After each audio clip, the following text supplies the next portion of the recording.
Roland. Roland Claremont. I call you from the spirit world.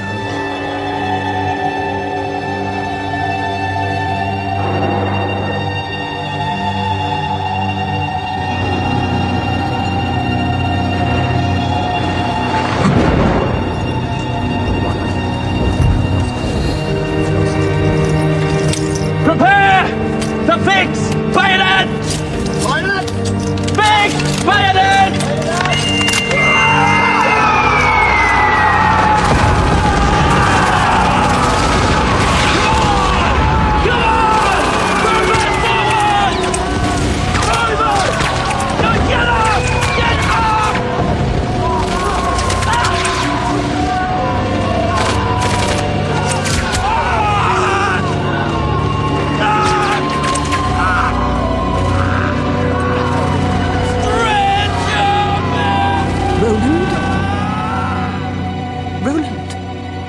Are you here? Auntie Prue, and Maud, my sweet, and dear Freddie.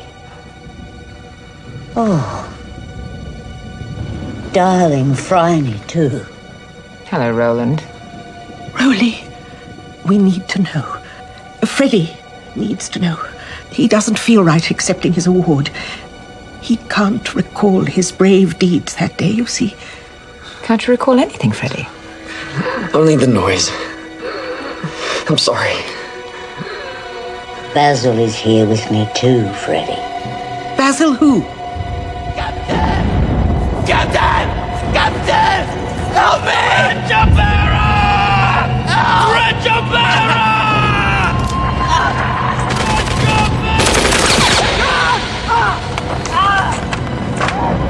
Richard Barra!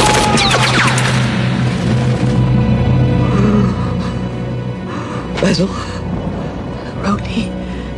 Oh, tell Freddie how he tried to save your life.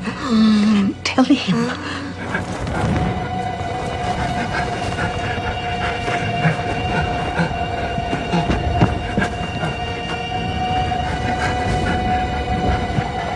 Stretcher now! Stretcher bearer! Pity's sake, man!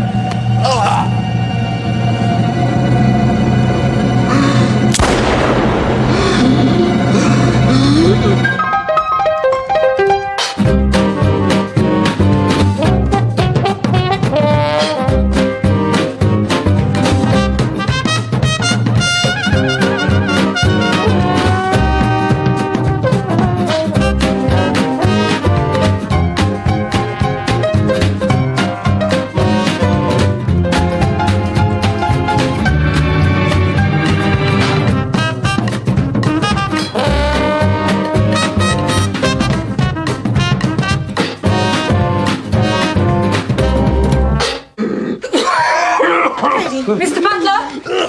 Urgent assistance, please! Mrs. Bolkonski, can you hear me? Mrs. Bolkonski!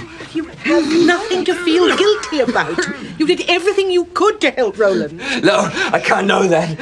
I don't remember. And how could you? You were in shock. Gunshot.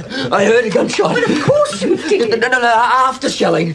When it was quiet as death. Come on, darling, please. You need to breathe, please. No bravery, no award. Big, slow breaths. You're as cold as ice. The circle is still open. Everybody must return to the table. Not on your life. I hope he settles soon. We've got a long drive home. But you must stay the night. No, we couldn't possibly impose. I insist. Foster is too far for Freddie to travel in this state. Mr. Butler will assist you to the guest room. And Dot, would you take up some fresh towels, please? Yes, miss. Thank you. Larry, we'll need the laudanum and the captain's heart medicine. They're still in the motor car, Mrs. Ashby. Oh, no, I'll get them. Just, for heaven's sake, get him out of this stuffy room. Oh, dear. We can visit the cemetery in the morning. I'm so sorry. Perhaps we could conclude our spiritual matters tomorrow. Well, if we don't, Mrs. Stanley, I can't be responsible. I can't believe Miss Franny ever let that charlatan cross the doorstep. Have you ever known Miss Fisher to do anything she didn't want to do? And for that matter, I can't believe Mrs. Stanley is a life member of the Spiritualist Society. Well, I expect she joined after her godson was killed at the front. Must have been a terrible blow. And for poor Captain Ashmead as well. Father Grogan says dabbling in the occult is a mortal sin.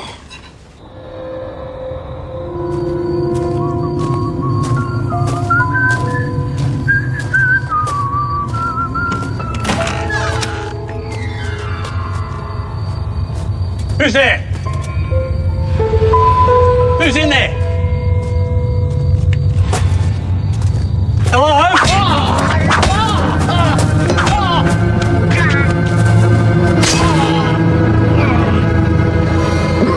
Pots. Burning pots. Always did the graveyard shift, so to speak. Awful business. Any next of kin? The missus passed away years ago. It was a daughter. You have a key to this?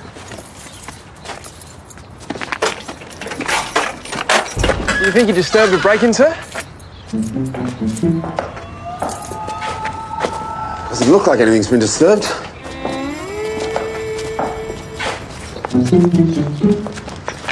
Whatever's going on?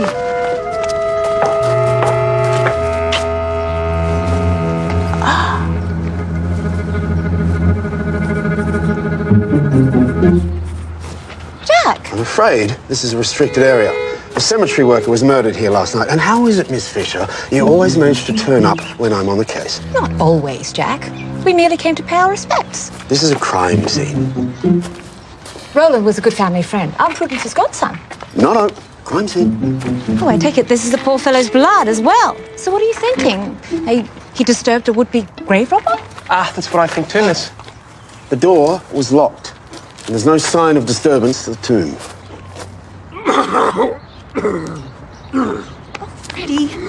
Freddie, it's just a horrid coincidence. No, it's Roland. I know it. I thought this would calm him. It's all right, Maud. I'll see you back at the car. Mustard gas. What's their connection? Oh, it's all very incestuous. Maud is Roland's widow, and Freddie was his best friend. Fought under him at Poitiers, then married his widow. They're all staying with me at the present, so if you'd like to question them yourself, you might have to visit me. I'm impressed. You've commandeered my case before I knew I had one. Constable, finish searching the area. I'll be at Miss Fisher's residence. Yes, sir. So you don't think it was coincidence either? In my experience, there's no such thing.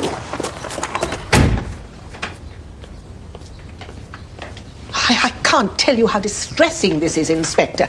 No wonder my poor godson can't rest in peace. Hold your fire, Aunt P. The inspector's on the case now. Mrs. Stanley, I may as well begin with you. I hope you'll begin and end with me, Detective Inspector. Maud and Freddie have enough to worry about, and we have an unfinished séance to deal with. Séance? Yes, with the great Mrs. Bolkonsky. You've not heard of her? In Melbourne, by popular demand, offering her services to a very select few members of the Spiritualist Society. Aunt P turned out to be one of the select few. The psychic equivalent to winning a chook raffle. Mrs. Bolkonsky chose us on merit. She told me herself. So timely. Freddie has suffered very poor health recently. Aunt P thought that if anybody could convince Freddie to accept his bravery award before it's too late, it would be Roland himself. Your late godson, Lieutenant Colonel Roland Claremont. Another fine young man, cut down in his prime. How many miles of red tape did you have to battle to get his remains back from France? I wasn't about to leave him mouldering in some godforsaken foreign turnip field. Well, I'll have to interview Captain Freddie Ashmead and his wife and any staff. Now, where will I find Mrs. Bolwart? How glorious! Thank you. It's little enough in return for your hospitality, Miss Fisher. Last night ended on an unfortunate note. Detective Inspector Robinson, may I introduce Mrs. Bolkonsky, spiritual medium, from Sydney via Paris, London and San Francisco. The Americans are so wonderfully open. And we were booked solid for weeks. And her manager, Mr. Warwick Hamilton. True love must never be denied, Detective Inspector. Very profound. I've been telling Mrs. Bolkonsky about the attack. She has a theory. It wouldn't be the first time she's helped the police. And your theory is? Our gathering last night was interrupted. Yes, Freddie had a horrid attack. The channel was not properly closed. And when this happens, the spiritual energy may linger, disturbed, and sometimes hostile. There's nothing spiritual about a man being hit over the head and impaled on a fence. That energy may enter a living person, drive them to violent acts, It is irresistible. I'm sure it'll provide much comfort to Mr. Potts' family. Now, where is Mr. Ashmead? I'll need to speak with him first. I'm afraid he's still indisposed. Freddie's valet, Mr. Larry Dunn. An invaluable support to the Ashmeads and to Maud's family before that. Perhaps, Mrs. Ashmead, you should go up? Franny, at this rate, I'm afraid we may have to extend our stay. Dear Maud, you're welcome to stay as long as you need. Let me help too. Perhaps Larry could answer any questions you have, Inspector. Thank you. If I may use the parlour. Of course. And, why not take some of these with you? Ham, cheese, and mustard pickle. I read your mind. This way. Inspector, believe what I say, for your own sake. The heart line never lies. You know that your greatest passion is very close at hand. Pursue it. And believe what I say, Mrs. Bolkonsky. I have no intention of pursuing my greatest passion, unless it's these sandwiches, which are a particular favourite.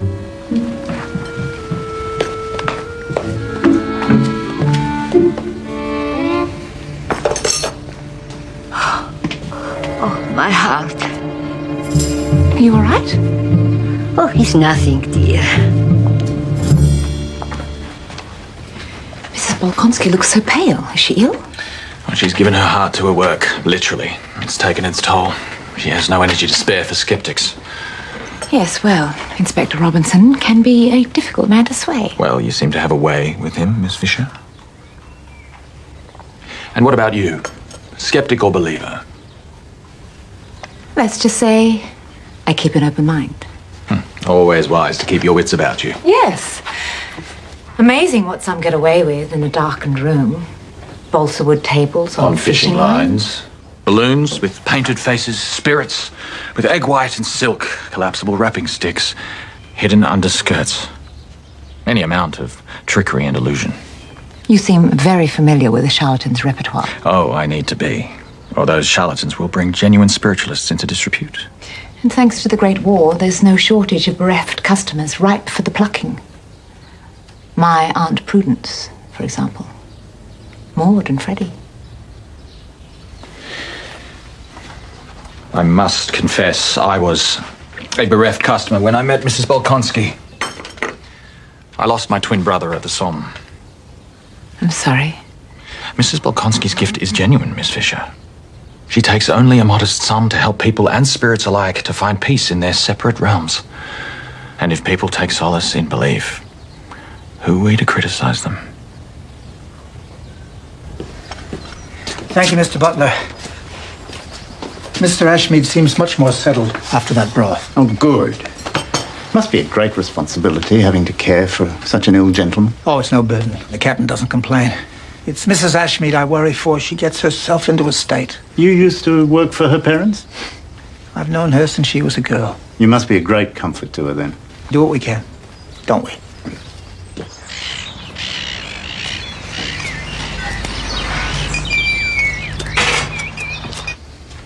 Didn't I make myself perfectly clear? No more laudanum. Now, Captain, you know what Mrs. Ashmead says. Mrs. Ashmead cannot get it through her head that there are far worse crosses to bear than physical pain. This fog in my head, this constant mental daze. All right, all right. Good morning. Morning.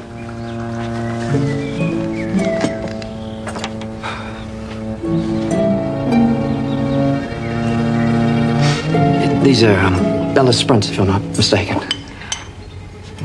Yes, I believe so. Here you go, Captain. Nice and hot. And don't forget your heart medicine.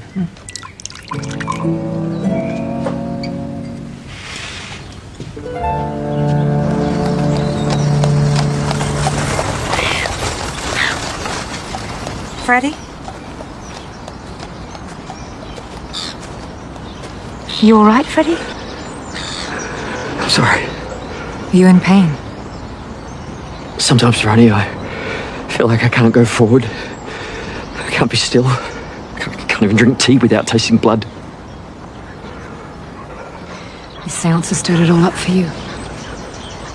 For me, it's faces on streets or trams bearing the slightest resemblance, and I'm right back there. But my war goes on and on, Ronnie. In my head. Battle neurosis, that's what the doctors say. It's a perfectly rational response to an absurd situation. But I can't help feeling there's some hideous truth lurking in a dark corner of my mind. We're both home now. We're safe. Yes.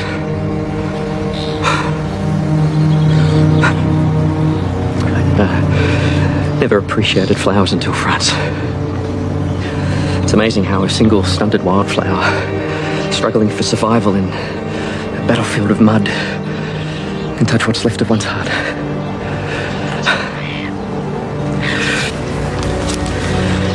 Yeah. Maud doesn't know that I've kept it. She doesn't like me being upset. The dispatches report. The day Roland was killed. It says here that you carried him off the field in the midst of battle. Yeah, but why does it rankle with me? Why can't I remember? When my time comes, I need to know what kind of man I am. Was I a hero, as your aunt would have me be, or will I die a coward?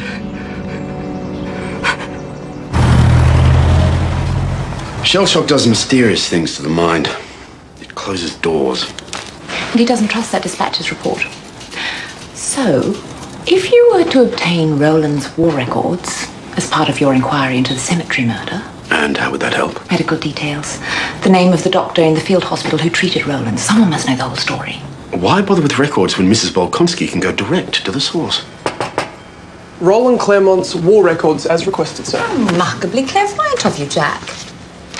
You know, Hugh, if we ask nicely, he'll make the desk levitate. I'm simply looking for a reason why someone would break into the tomb of a man who's been dead for over a decade. Yes, and why they'd kill a poor gravedigger to do it. Claremont, Lieutenant Colonel Roland Albert. Killed the Somme, July 25th, 1916. Wounded in battle, died en route to field hospital. And at the age of 12, he thought it was fun to throw lizard's guts at unsuspecting females. I added that last bit.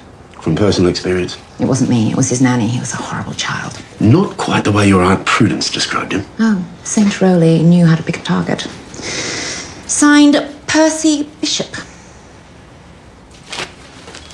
Well, it's a name, at least.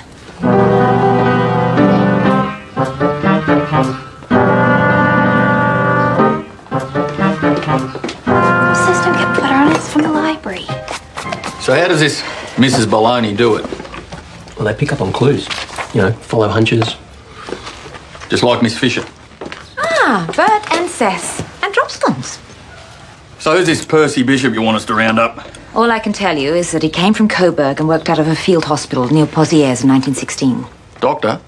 Stretcher bearer. A bloody Conchi. A lily-livered, moralistic, gutless wonder. And if he's still alive, I would like him to remain that way. At least until I've had a word with him. No guarantees.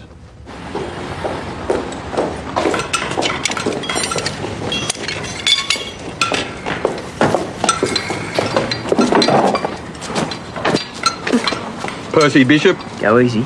It's me. Your mother said we'd find you here. You're the Percy Bishop who was a stretcher bearer at Pozieres? Percy the Conchi? War's been over 10 years and more, digger. I don't need no more trouble. Well, there won't be any trouble. A man who can't raise his fist for his country isn't going to be any trouble at all.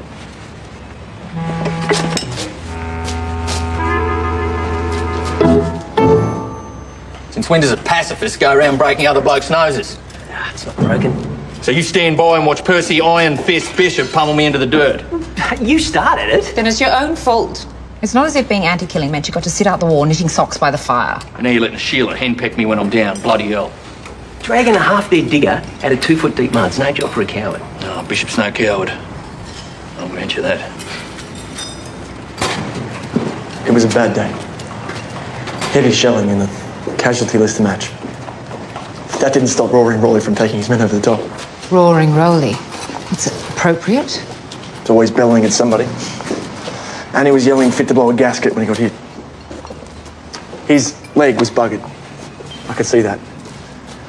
I tried to go out for him, but the Germans weren't finished.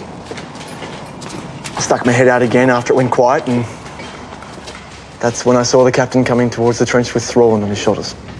I assume he didn't die of a broken leg. No, some Hun took a pot shot at him. Captain Ashmead remembers hearing a final pistol shot before Roland went quiet. That'd be right. But a pistol needs to be fired at close range to do the job, and of course only officers carried handguns. Maybe one of the German brass finishing off the survivors. If Roland was finished off, why would your report state that he died on the way to hospital? It was a long time ago. Mr. Bishop, the truth is sometimes hard to live with. But to die not knowing the truth. In Captain Ashmead's place, what would you choose? Roaring Rowley, they called him, and he led almost an entire battalion to their slaughter. And ends up with his own mausoleum. I never liked him. I have no idea why a woman like Maud would want to marry him. And Freddie avenges their deaths by shooting his commanding officer. Or he put a dying man out of his misery. Mercy killing, murder.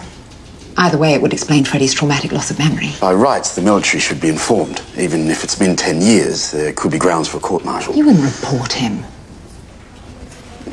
No, I didn't think so. Besides, I have my hands full trying to solve the murder of this unfortunate gravedigger. Any progress? Constable, will you please bring in that evidence? We extended the search area of the cemetery. Found this late yesterday in the rhododendrons by the western entrance. There's dried blood on the tip here. It matches Mr. Potts' injuries. Poor Mr. Potts. Still, it doesn't explain why an innocent gravedigger was murdered on the doorstep of Roland's tomb, right when Aunt Prudence is on her high horse about awards and poor Freddie is haunted by the past. Look at this. There's a splash of blood on the inside edge here. So, the door was ajar when the attack on Mr. Potts took place. Someone was on the inside. Either an expert lockpick or someone who had access to a key. Well, I don't understand. What on earth would anyone be after, Inspector? There was no sign of theft, but an urn was smashed, so perhaps someone was disturbed. Whoever it was locked the door behind them after they left. Oh, we've always kept the key in the cemetery office.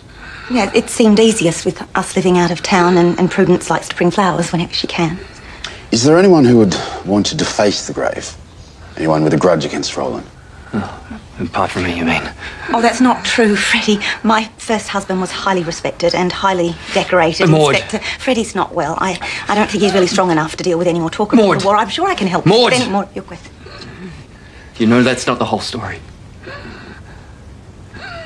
I've tried to pay homage. Hold my tongue. But I've had enough. I'm still angry with Roland about what happened on the Somme that day. And I'm sure I'm not the only one. I tried to stop him. I begged him not to send the lads out. All dead, every single one. Excepting you. And Lieutenant Colonel out on the field. Wounded but alive. But perhaps in the heat of the moment, I did something. And all these years, I've blotted it out of my mind. Freddie, don't say that. You're a hero. Then why in God's name is all of this happening now? So, are you finished? Come on, Freddie. Slow breath, darling. I need to Mrs. Bolkonski. I need to speak to Roland again. Freddie, I don't think that's wise. I need to, Maud. Come on, let's go upstairs and you can lie down.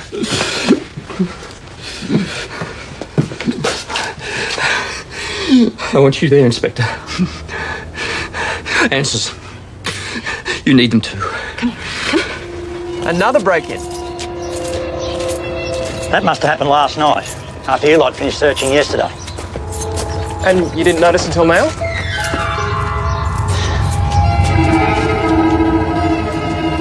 I'm doing the job of two men, not by choice. Of course, I didn't mean any. Stick your light in there. Must be the Colonel had gold teeth. Not much else left of him now. Right, well, I think I've seen enough.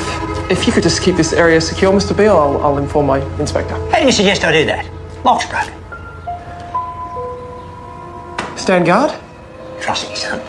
Those robbers got what they came for. And he isn't going anywhere.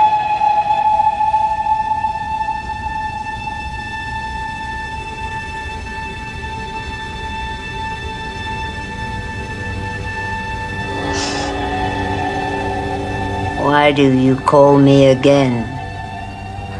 The truth. Tell me, whatever I did. Basil is here too, Freddy. Who is this Basil person? Help me!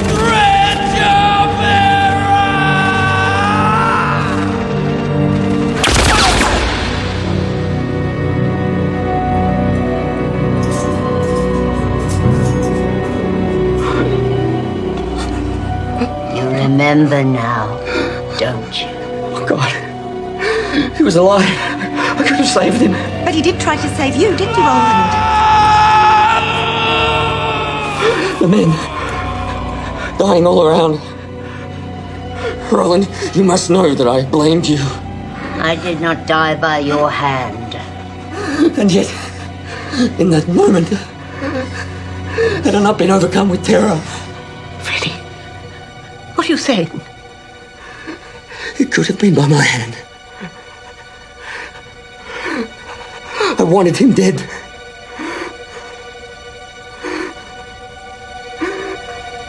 Silver moon shines full and bright.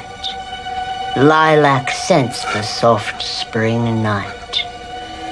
Here he'll slumber through the years, while Mary weeps her silent tears.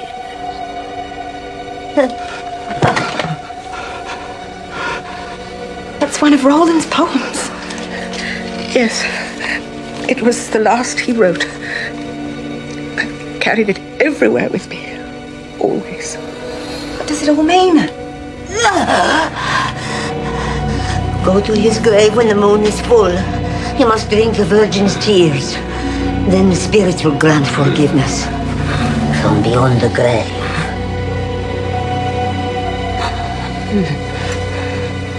It's the full moon tonight. The cemetery gates will be locked. I'll phone them in the morning and we'll make special arrangements for tomorrow night. I assume the culprit is the same person who murdered Ernie Potts. At least we know the motive for the first visit was robbery. I've noted his medals were missing, sir, but what we need to know now is what else was in the tomb, apart from the Colonel himself. Must have been something extraordinarily valuable to risk returning after attracting the attention of the police force. I trust, Detective Inspector, you're now suitably impressed. Yes, indeed. You don't strike me as the kind of woman who'd fail to notice her handbag being raided. Oh, why can't you just accept that this is a sign from Roland? Full moons, virgin's tears.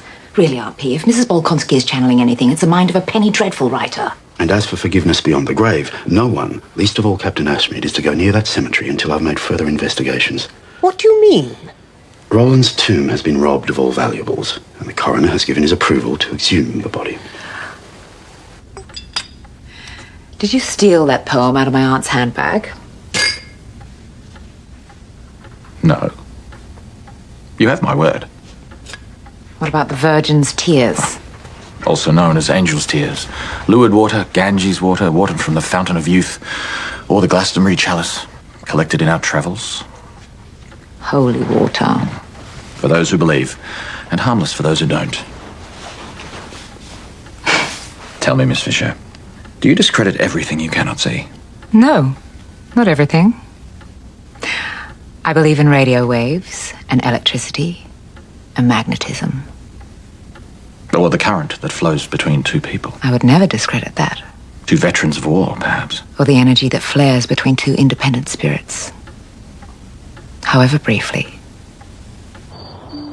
Shall we blame it on that moon? If you need a reason. I've certainly never needed one.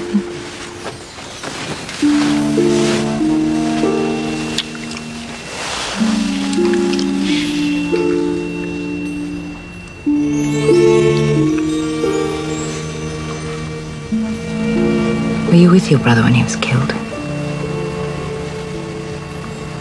Shrapnel wounds leave distinctive scars. Miss Fisher, private detective.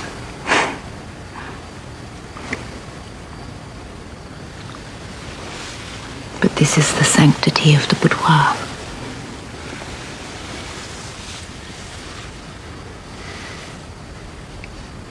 We're in different battalions. I thought twins did everything together. He enlisted before me. Perhaps if I'd been with him that day.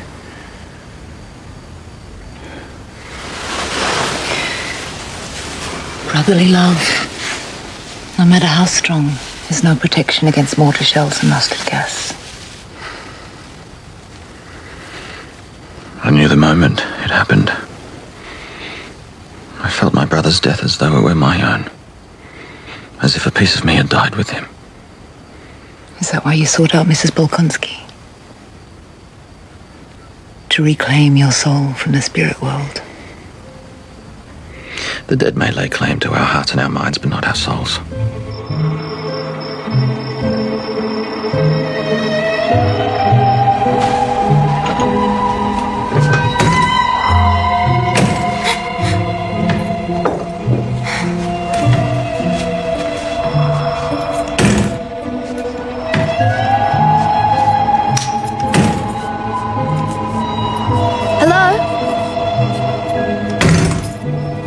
Who's there?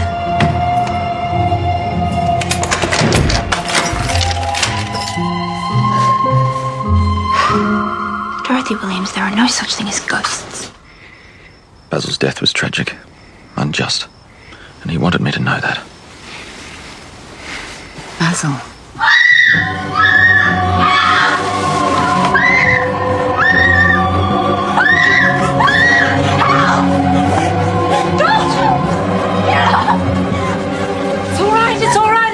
Piece of cloth. It was up there.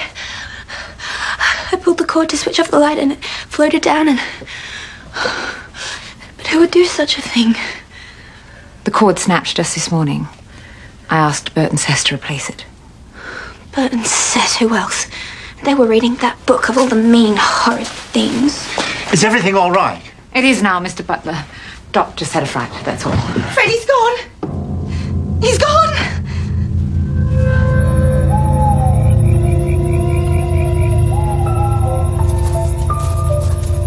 I hope you haven't called us out for nothing, Mr. Veal. Define rattled. You know, like a chained dog scratching fleas.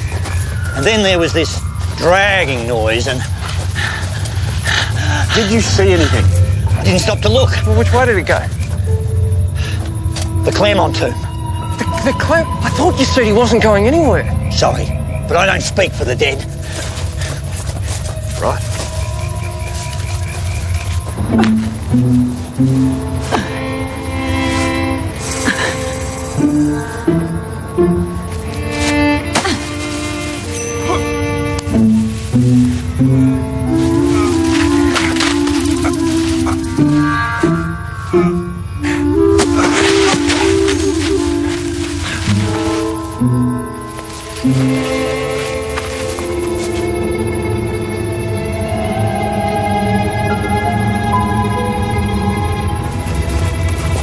Aha. So much for a dog with fleas. Ashmead. He's on his cane.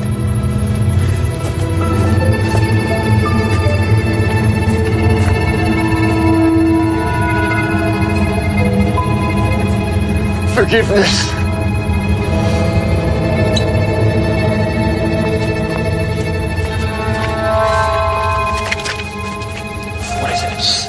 Who's there?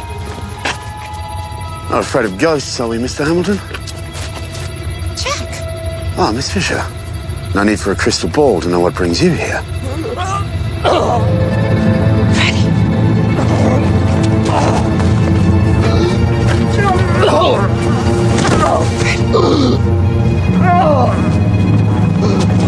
Freddie! His heart! Where's your medication?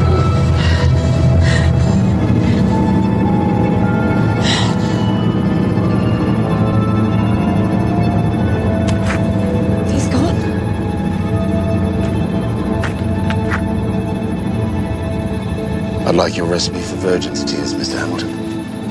Down at the police station.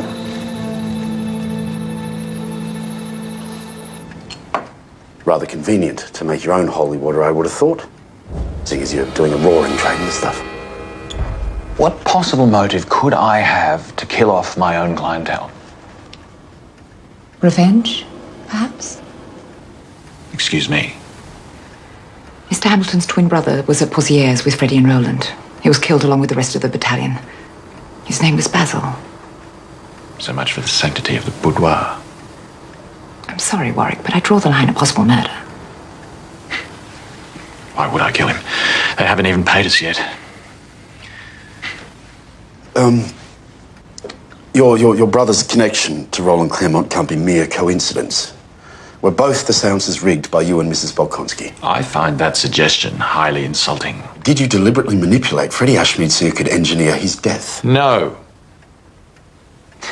Look, I admit to taking advantage of Mrs. Stanley's association with Freddie Ashmead. I wanted to jog his memory about Basil. I believe he could have done more to save my brother. I wanted him to face the truth. That's all. The same thing Freddie himself wanted. You expect me to believe that after your virgin's tears cure? Collins? Why would I want him dead? Memories make for powerful ghosts, and some people deserve to be haunted. Take your statement. It wasn't Warwick. Hamilton was after retribution. You said it yourself. Why are you now defending him? Because what he says makes sense. Freddie Ashmead was a dying man. The only reason to hasten his death would be to stop his quest for the truth. And the person who knows the truth doesn't want it coming out. Deep down, Freddie knew what happened to Roland. He witnessed it, and he was killed on the verge of remembering everything. Which suggests Freddie wasn't the one who shot Roland. Exactly. And neither did Warwick. He was stationed at Arras, 15 miles away. Well, you've obviously come to know him quite well. As to who killed Freddie, that vial was on the dining room table for hours. And any one of us could have slipped something into it. I'm not ruling out Warwick Hamilton just yet. But if I'm right, the break-in at the mausoleum wasn't any ordinary grave robbery. Right.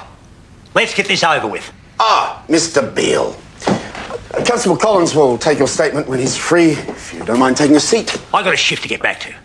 I don't have time to hang around here. That's a very lovely piece you have there. Where did you get it? I found it. Really? On a dead man, by any chance? This is everything of value I could find in the bin at the cemetery. And our light-finger Mr. Beale swears that's where he found Roland's watch? Says it was on the ground beside it. According to the war records, Claremont was buried with his medals, his cufflinks, his watch, his poetry, and his pistol. Which isn't here. So our thief took the pistol and dumped everything else.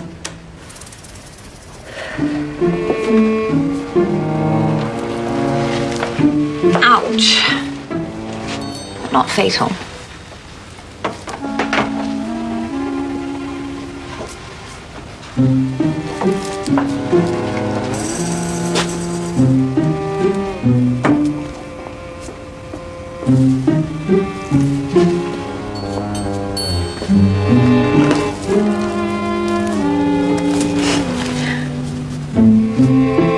Now this is fatal, I presume.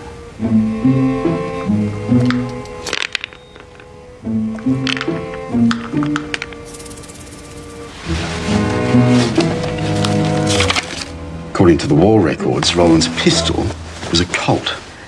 I thought the Webley was standard issue for the British Commonwealth. Correct. And fortuitously, the Colt uses a slightly different caliber bullet to the Webley. So if this came from the missing pistol...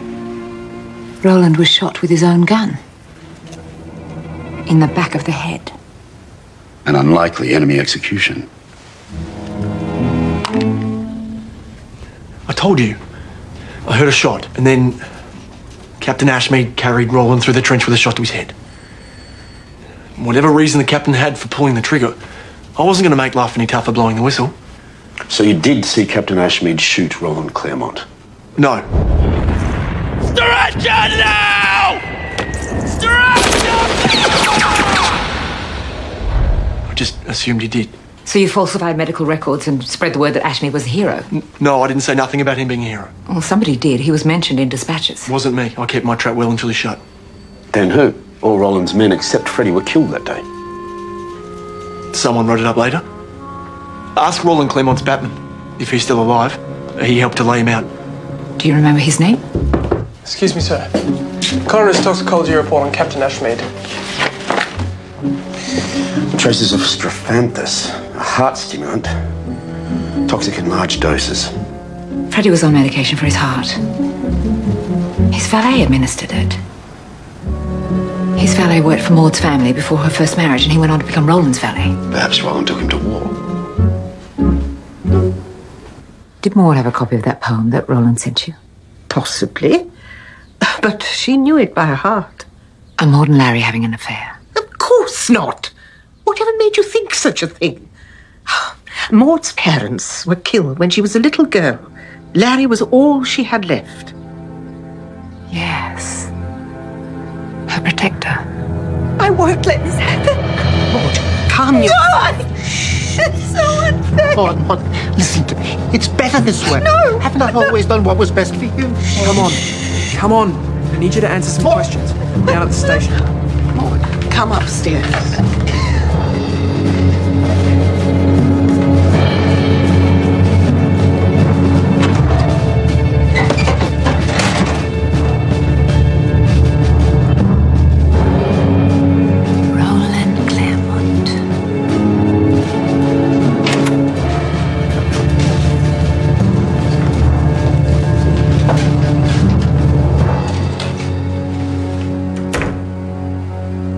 You weren't only Roland's valet on the home front, were you, Larry? I know what you did. You tried to stop a bully from abusing his authority.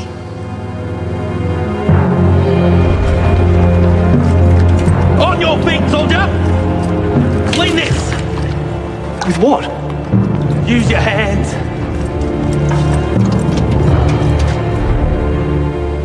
What a pity you couldn't stop him before that charge over no man's land. Surrender now! Surrender, Farah! Pity's sake, man!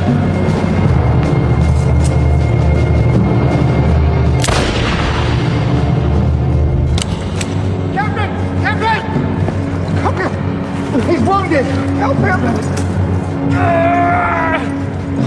Freddie carried Roland off the field. And you made sure his heroism was duly noted in all the right places.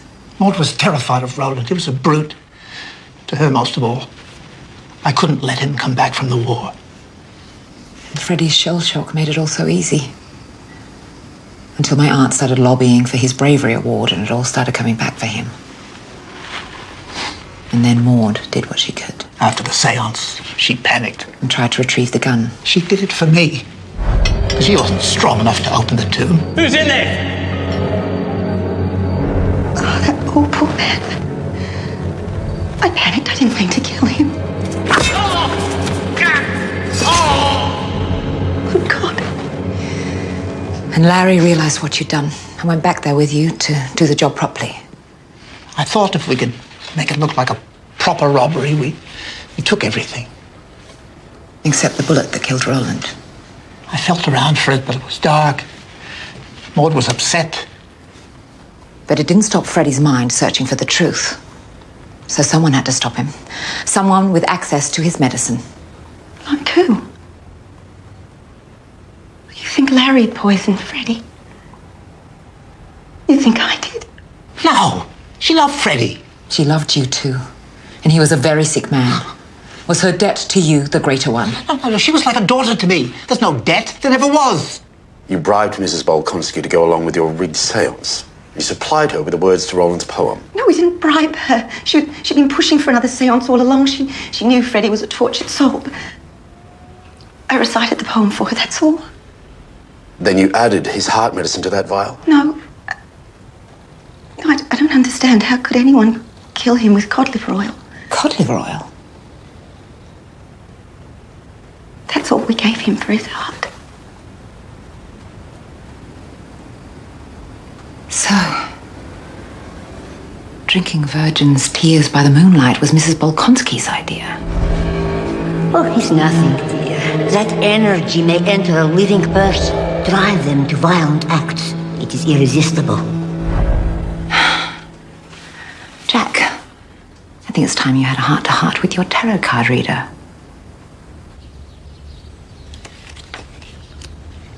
The Wheel of Fortune and the Chariot. Most auspicious. Queen of Swords, a woman of great wisdom and courage. From my point of view, it's reversed. Deceit, manipulation. A woman adept at playing games with the truth. Are you unwell, Mrs. Bolkonsky? My heart, I'm afraid. I'll have Mr. Butler bring you some water unless you require something stronger. Justice. Do you want me to continue with your reading, Inspector? I prefer a signed confession.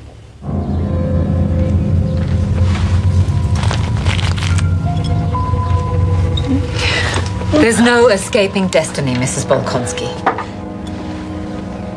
Strophanthus tonic. Milk for the aging heart.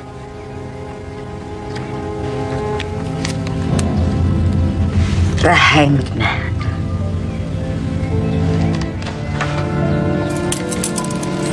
That won't be necessary. I don't understand. Why? For you. For your brother Basil. He was left hanging on barbed wire. He died an agonizing death.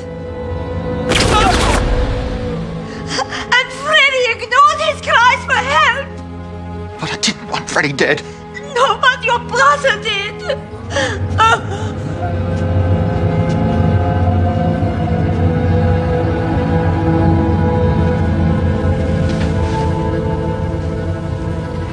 I'll take that. 3 murders, 3 murderers. That's a personal best, Miss Fisher. It's not a record I hope to beat anytime soon. I'll drink to that.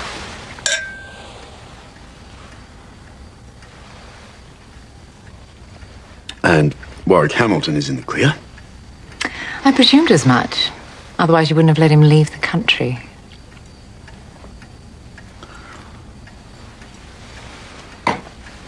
Shame about our Mrs. Bolkonsky. Now I'll never know what the future holds for me. A fortune teller once told me that I would marry well, have 4 children, and play a lot of croquet. What do you think of that? I can almost see you playing croquet.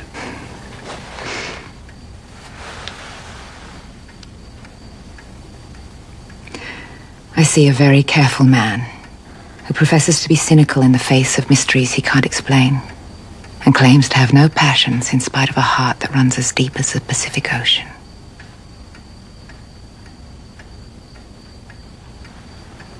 Strange. All I can see is another martini. Want to get the behind-the-scenes scoop? Head to Miss Fisher's Murder Mysteries Facebook page now to chat with the show's producer, Deb Cox.